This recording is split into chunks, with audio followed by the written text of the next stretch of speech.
유치원에는 꽃길만 있는데 이 주식에는 꽃길만 있지는 않습니다. 그래서 여러분들을 위해 준비했습니다.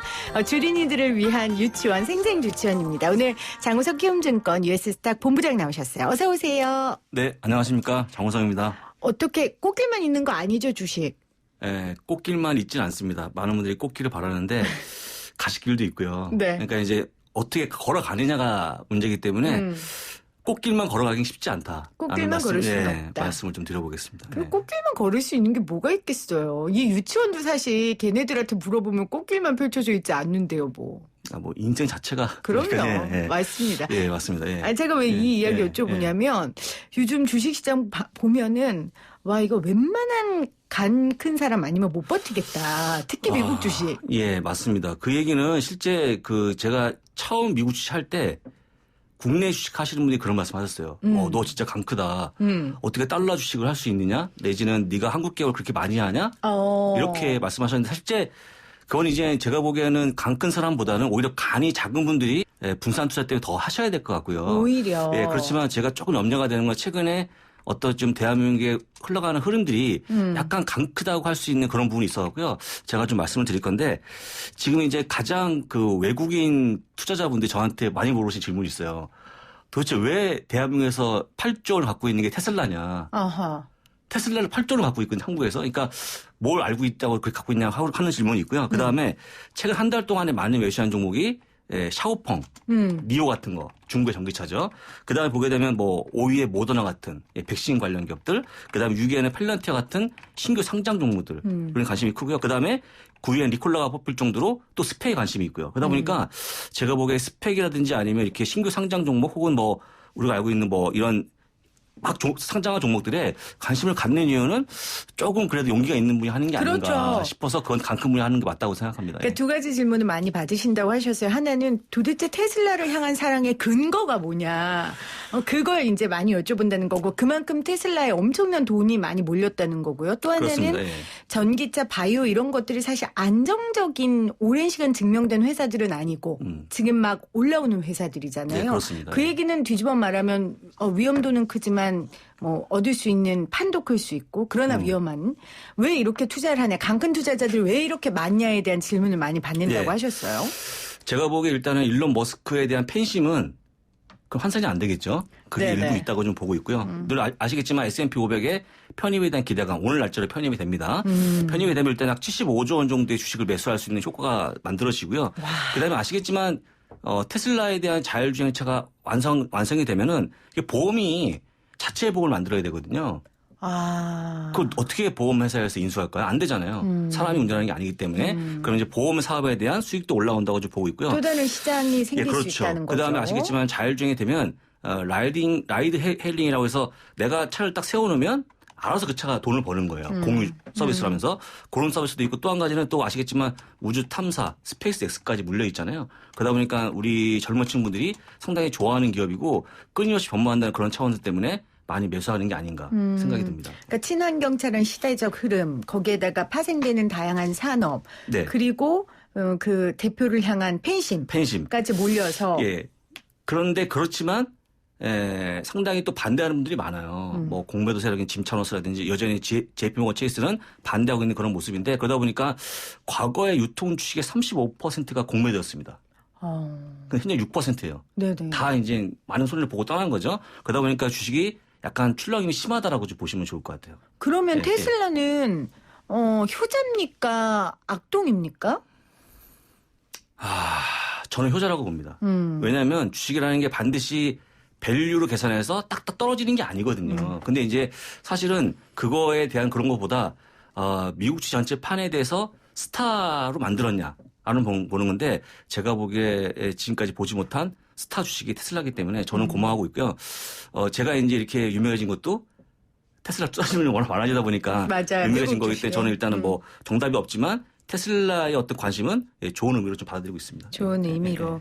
앞서 제가 쌍용차 관련된 그 속보도 전해드렸는데 쌍용차가 사실 우리 국민들한테는 되게 아픈 손가락이거든요. 아, 그렇죠. 근데 결국 그렇습니다. 이렇게 됐고 오늘 주가도 뭐 20%까지 빠지고 하는 거 보니까 또 테슬라하고 비교가 돼서 마음이 또 아프네요. 알겠습니다. 자, 테슬라 이야기 좀 이따 더 자세히 나눠보도록 하고 결국은 이제 미국 장을 크게 움직인 게 민주당하고 공화당 양당의 재정부양책 협상이 아닐까. 결국 이거 좀 근데 어떻게 된 거예요? 이게 시차가 있어서 제가 헷갈리는 게 일단은 지난주 주말에 구두상으로 상원에서 합의했고요. 그럼 이제 하원에서 표결을 거쳐서 다시 올라가면 되는데 상원에서 이미 합의가 거쳐졌기 때문에 하원에서 표결만 되면 끝나는 부분이고요. 네. 하원은 무조건 할 거니까 거의 됐다고 지금 보는 상황입니다. 그럼 이미 거의 된 거고 그럼 이것도 주가에 반영됐어요 이미? 이미 반영됐잖아요 지금까지. 이미 이미 반영돼서 쭉 올라왔고. 나스닥이 3%가 올라오는 그런 주가 흐름을 보였거든요. 네. 다 반영이 돼갖고 올라온 것이고요.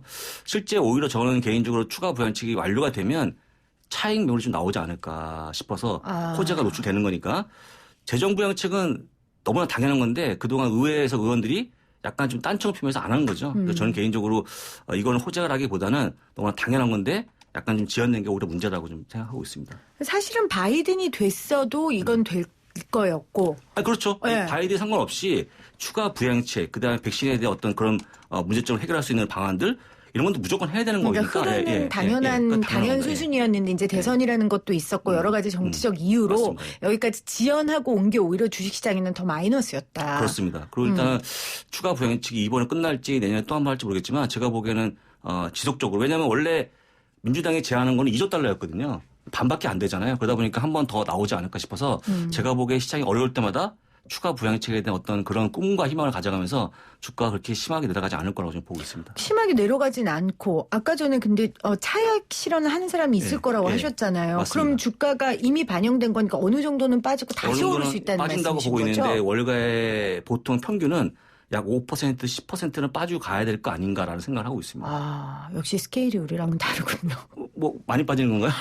제 입장에서는 저는 간이 작은 사람이니까요. 그 정도는 그렇게 조금. 그 정도로 빠지고 그 다음에 이제 내가 상반기에 그렇게 빠지고 그 다음에 여름 지나서 다시 한번 올라가는 그런 모습을 보인다는 게 월가의 대부분의 시각이라고 보시면 될 것 같습니다. 오히려 이 계속해서 주가가 올라가는 건 이거 역시 흐름이다. 그렇습니다.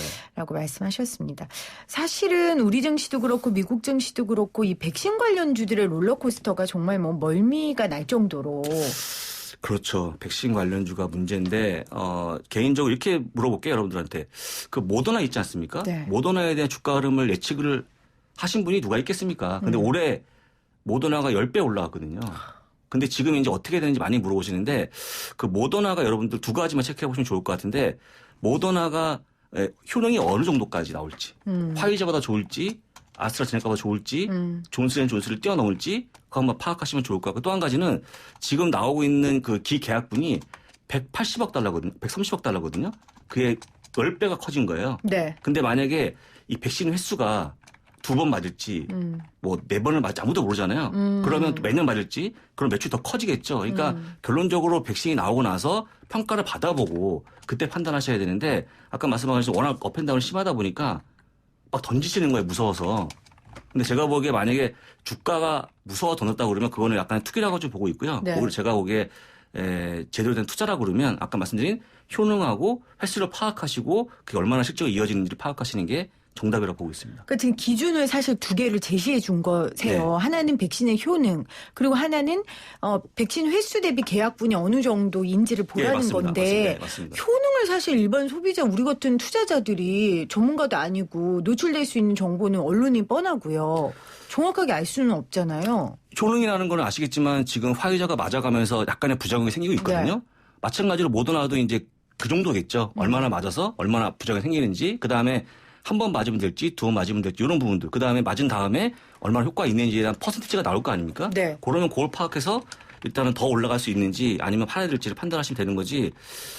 굳이 주가 흐름 때 판단하는 거는 제가 보기엔 맞지 않다고 보고요. 그러면 지금 본부장님 말씀은 그 말씀으로는 그냥 가지고 있는 자료, 누구나 볼 수 있는 자료 가지고 상식적인 판단만 해도 이건 되는 문제다라는 말씀이신 맞습니다. 거예요? 지금 아무도 제가 한번 물어봤는데 모더나에 대한 기계약분이 얼마나 더 매출이 커질 수 있을까에 대한 부분들을 거의 고려 안 하시는 것 같아요. 근데 만약에 진짜 아까 말씀드린 것처럼 더 많은 수출이 된다 그러면 지금 130억 달러 더 커지지 않을까 생각이 들어서 저는 개인적으로 조금 더 추이를 봐도 상관없을 것 같다는 말씀 드려보겠습니다. 그러니까 좀 긍정적으로 굉장히 말씀을 주시네요. 네. 그러니까 지금은 가지고 있어도 된다. 뭐 판단은 긍정적으로 투자자다. 말씀드린다기보다는 결과를 보자는 거죠.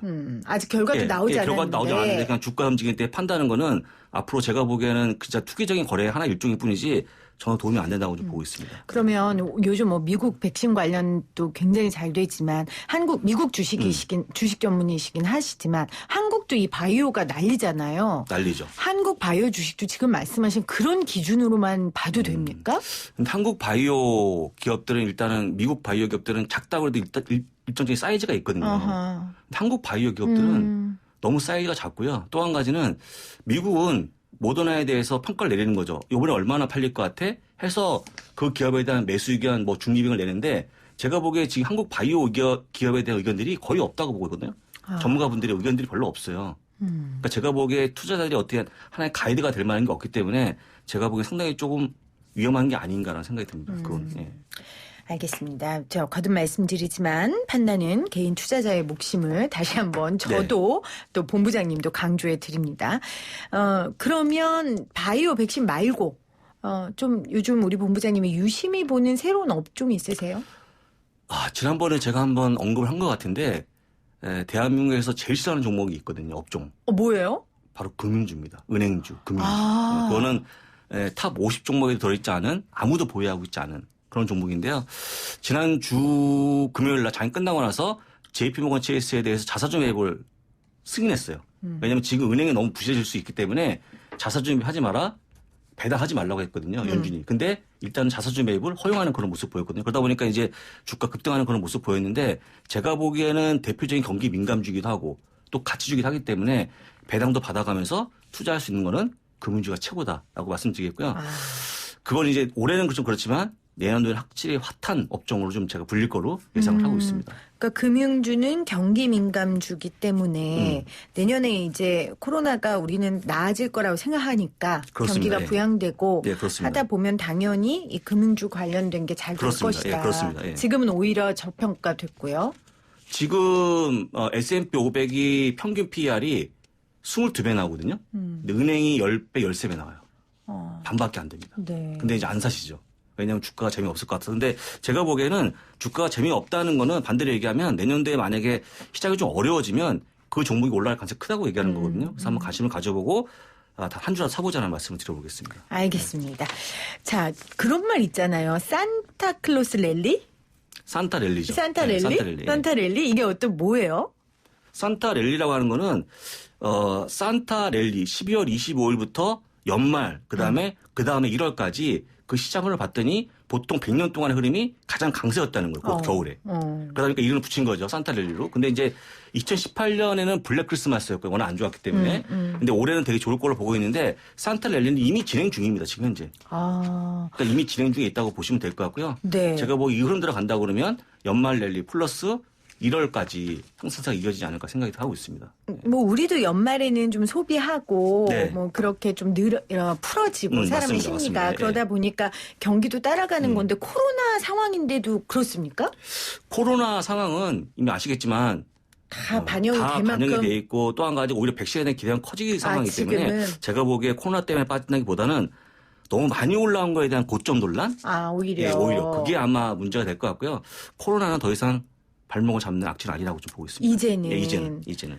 많이 아팠구나. 네, 그동안. 많이 아팠- 네, 그러니까 그렇습니다. 이제는 예. 회복될 일만 남았네요. 네, 그렇습니다. 그러면 올해 산타랠리 주인공 업종들 어떻게 될 것 같으세요? 올해는요, 제가 보기에 아까 말씀드렸던 금융업종 가져가면 좋을 것 같고요. 그 다음에 또 한 가지는 에너지 업종. 아하. 너무 힘들었잖아요, 올해. 그 에너지가 친환경 에너지입니까? 아니면 아주 올드한 에너지? 올드한 에너지죠. 정유. 예, 워낙 친환경 에너지는 원래 강한 트렌드였고 아하. 지금 이제 아시겠지만 쉐보나 엑스모빌 같은 게 굉장히 어려웠거든요. 근데 그런 기업들 관심을 가지면 좋을 것 같고요. 그다음에 배당을 주는 주식들. 약간 재미없지만 프록턴 갬블이라든지 존슨앤존슨 같은 기업들. 그런 쪽으로 가져가신다고 그러면 제가 보기에 문제가 없을 것 같고요. 그다음에 최근에 한 3개월 동안 신 종목들이 있는데 우리가 알고 있는 빅5 종목들이 한 3개월 동안 쉬었거든요. 다시 한번 그런 종목에 관심을 갖는 게 제가 보기에는 가장 좋은 방법이라고 생각합니다. 뭐 그럼 다 된다는 얘기네요. 원래 아니죠. 빅5도 잘 뭐 되고. 빅5 잘 되고 그다음에 헬스케어는 빼고 그다음에 아시겠지만 뭐 산업재 빠졌고 많이 빠졌는데요.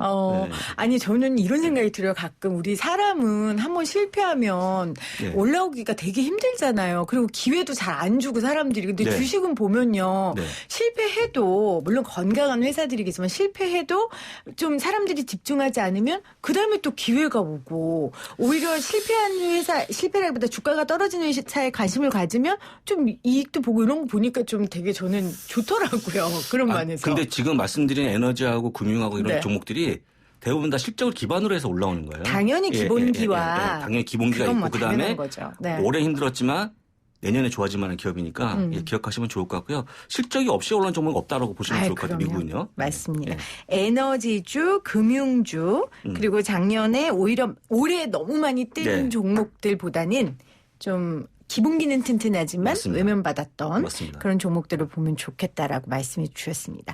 자, 이제 2021년 투자 포트폴리오 우리 서학개미들 짜고 있을 텐데 아까 중요한 것들은 이야기해 주셨고 네. 원칙적으로 뭐 한두 가지 더 짚어주신다면요. 제가 보기에 내년도에는 백신과 경제 재개가 맞부딪히는 그런 상황인 것 같아요. 백신이 나와서 순조롭게 맞으면 경제가 재개될 텐데 백신이 맞으면 혹시라도 문제가 생기거나 또 부작용이 생기면 안 되잖아요. 그럼요. 그래서 그거에 집중하시면 좋을 것 같고요. 내년도에 만약에 백신이 순조롭게 되게 되면 경제가 좋아지고 실적이 좋아질 거기 때문에 내년도 다시 한번 올라가는 장이 나오겠지만 만약에 백신이 순조롭지 않다라고 그러면 어려워질 수 있기 때문에 이 두 가지를 보시면 내년도 끝날 것 같습니다. 아우, 좀 시원하게 설명해 주시네요. 네, 고맙습니다. 네. 자, 오늘 생생주치원 예스스탁의 우리 장우석 본부장과 함께 서학 개미들을 위한 여러 가지 이야기 나눠봤습니다. 고맙습니다. 네, 고맙습니다.